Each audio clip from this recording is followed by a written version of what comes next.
ఆయ్ Thandel single hat trick సాధించిన Gita art సంస్థకి.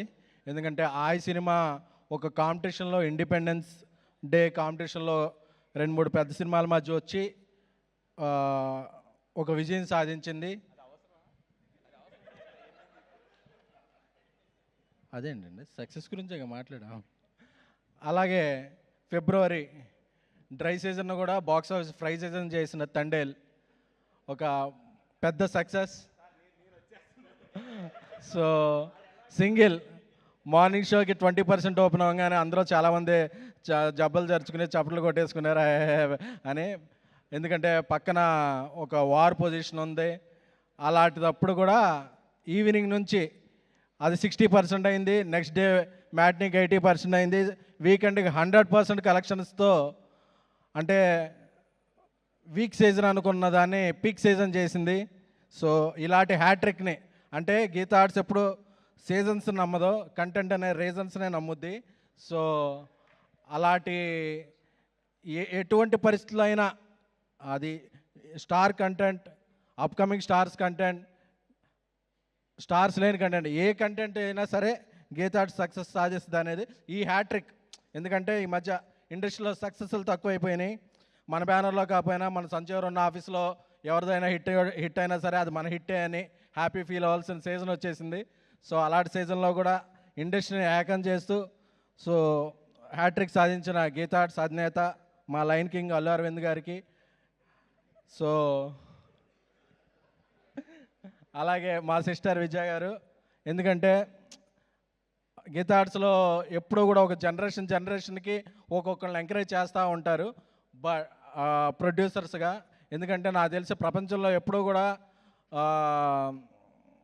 వాళ్ళ పిల్లల్లో వాళ్ళ చుట్టాలను ఇలాగే చేస్తుంటారు. బట్ ఏ రిలేషన్ లేకపోయినా, మనకి ఏ రిలేటివ్ కాకపోయినా, ఏ ఫీలింగు లేకుండా సో మన ఈ వీడికి టాలెంట్ ఉంది అని చెప్పి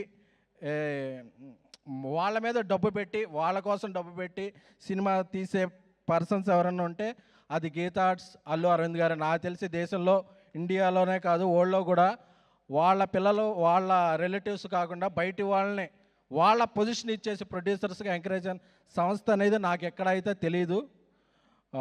సో అలాంటి అరవింద్ గారు మంచి మంచికి అన్ని హిట్సే వస్తాయి. ఇప్పుడు విద్యా గారు కంటెంట్ రిచ్ ఫిల్మ్స్ పట్టుకుంటూ వరుసగా సక్సెస్ సాధిస్తున్నారు.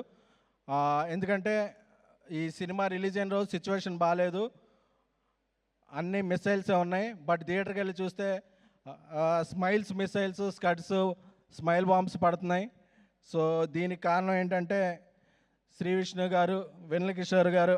అంటే నాకు RRRలో రామ్ చరణ్ గారు అన్నో తారక్ గారు ఒక యాక్షన్ సినిమా చేస్తే అలాగా ఒక వైబ్ ఉంటుందో అలాగా ఇది కామెడీ RRR. శ్రీ విష్ణు గారు అన్నో వెన్నెల కిషోర్ గారు స్మైల్ చేస్తుంటే ముందు అసలు ఆయన లుంగి కట్టుకుని ఆ పాట ఇది చేస్తుంటే ఆయన వచ్చి ఆడిషన్లో కూర్చుంటే థియేటర్ మొత్తం, మల్లికార్జున థియేటర్లో చూస్తుంటే థియేటర్ మొత్తం అరుస్తున్నారు. అంటే ఆ సమోసాలు తెచ్చుకుంటారు కదా, పేపర్స్ ఎవరో తెచ్చుకోలేకుండా ఈ సీన్లు చూసి సమోసాలు, వాటర్ బాటిల్ అలా ఇసిరేస్తున్నారనమాట. అంటే ఇది చాలా హ్యాపీగా చెప్పుకోవాలి. ఎందుకంటే అన్ఎక్స్పెక్టెడ్గా అరే ఏంటిది ఒక వైబ్ ఉంది. ఎందుకంటే థియేటర్లో ఆ వైబ్ రావడం చాలా కష్టం. ఎందుకంటే మనం ఐమాక్స్ ముందు రివ్యూలను మేనేజ్ చేయొచ్చు, మాట్లాడే వాళ్ళని మేనేజ్ చేయొచ్చు, కానీ థియేటర్లో నవ్వులు మేనేజ్ చేయడం అనేది కంటెంట్ ఉంటేనే అవుద్ది. సో అది ఈ సినిమాకి కంటెంట్ ఉంది. అలాగే కార్తీక్ రాజు గారు, ఆయన తమిళీన్ అయినా సరే తెలుగు పల్స్ బాగా పట్టుకున్నారు. నాకు తెలిసి ఆయన కోకట్పల్లి, మోసాపేట, శ్రీనగర్ కాలనీ సందులు బాగా తిరుగుంటారు. సో అలాగే ఈ సినిమాతో మంచి ఘన విజయాన్ని అందుకున్న కేతిక గారు, మీకు ఇలాగే ఇక్కడ నుంచి కెరీర్ అంతా బాగుండాలని. అలాగే ఇవానా గారు. సో దీనికి చాలా మంచి మ్యూజిక్ ఇచ్చిన విశాల్ గారికి. సో అలాగే ఎప్పుడు మా అందరికీ ఈ మధ్యకాలంలో గీతా ఆర్ట్స్ అసోసియేట్ అయిన భాను రియాజ్, వాళ్ళిద్దరూ కూడా వచ్చి చాలా రోజుల నుంచి స్నేహితులు. వాళ్ళకి కంటెంట్ మీద మంచి స్టోరీలు ఎక్కడ ఉంటే అక్కడ వాళ్ళు ఫస్ట్ మనం వెళ్ళి అడ్వాన్స్ ఇద్దాం అనుకున్న బట్టి వాళ్ళు ఆల్రెడీ చెక్ ఇచ్చేసి ఉంటారు. సో భాను రియాజులు కూడా అందరూ బాగుండాలని చెప్పి అలాగే శ్రీ విష్ణు గారి గురించి చెప్పాలంటే ఒక జనరేషన్ ఆఫ్ డైరెక్టర్స్ అప్పట్లో నాగార్జున గారు, తర్వాత నాని గారు, అలాగా కొంతమంది హీరోలు యంగ్ స్టార్స్ని ఎవరి దగ్గర టాలెంట్ ఉందో పట్టుకొని వాళ్ళందరికీ వరుసగా చేస్తుంటే ఆ నెక్స్ట్ జనరేషన్కి వాళ్ళు తీసుకొచ్చిన డైరెక్టర్లు ఎలా ఉంటారు. ఒక పవన్ సాందన్ గారు, ఒక హర్షిత్ గోలి గారు, ఒక వివేకాత్రి గారు, ఒక రాంబాబురం గారు, చాలామంది డైరెక్టర్లు ఇప్పుడున్న దాంట్లో అందరూ ప్రామిసింగ్ డైరెక్టర్లు ఎవరు ఉన్నారంటే వాళ్ళ డెబ్యూట్ సినిమా అన్నీ శ్రీ విష్ణు గారు చేసిన సినిమాలే. సో ఆయన స్వాగ్ డిఫరెంట్. సో మీ స్వాగ్ ఎప్పుడు అలా ఉండాలని, మీరు ఎప్పుడూ మాటలు అలా మింగేస్తూ ఉండాలని. సో గీతా ఆర్ట్స్ నన్ను పిఆర్ని చేసింది, ప్రొడ్యూస్ చేసింది. రీసెంట్గా నన్ను హోస్ట్ని, యాంకర్ని కూడా చేశారు. బేసిక్గా అరవింద్ గారికి, విద్యా గారికి ఎవరిని ఎలా వాడాలో తెలుసు. సో మన పిఆర్ఓ బ్రదర్ వంశీ వచ్చి అన్న మిలియన్స్ వ్యూస్ వెళ్ళి అన్న అన్నాడు. ఒరే కామెంట్స్ కూడా పడుతున్నారా నాకంటే, పర్లేదన్న వైరల్ అయింది కదా అన్నాడు. సో ఆ వైరల్ కంటెంట్ అంతా ఆ స్క్రిప్ట్ రాసిన వాళ్ళ స్క్రిప్ట్ రైటర్స్కి వాళ్ళకే అంకితం. So thank you. అదే నా ఫస్ట్ అండ్ లాస్ట్ ఇంటర్వ్యూ, మళ్ళీ ఎవరు అడగద్దు, మళ్ళీ చేయను కూడా.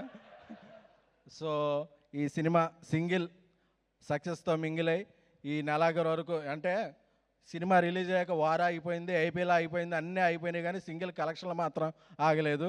సో అలాగా అరవింద్ గారి సినిమా ఉన్నప్పుడు అన్నీ అలా కలిసి వచ్చేస్తాయి. సో అది ఎందుకు అదృష్టం కలిసి వస్తుందంటే రిస్క్ చేసేవాడిని ఎప్పుడు అదృష్ట లక్ష్మి వరిస్తుంది. సో అరవింద్ గారు చేసే రిస్క్కి ఎప్పుడు అదృష్టం కలిసి వస్తుంది. సో ఈ సినిమాని ఇంత బాగా ప్రమోట్ చేస్తున్న వంశీశేఖర్లో ఇక అందరికీ కూడా, సో ఈరోజు ఇక్కడ స్టేజ్ మీద ఇక్కడ ఉండడానికి కారణమైన మంజుష్ గారు, మీరు పిలిస్తేనే వచ్చాను కాబట్టి thank you. So thank you very much. Thank you. Thank you SKN గారు, థ్యాంక్ యూ సో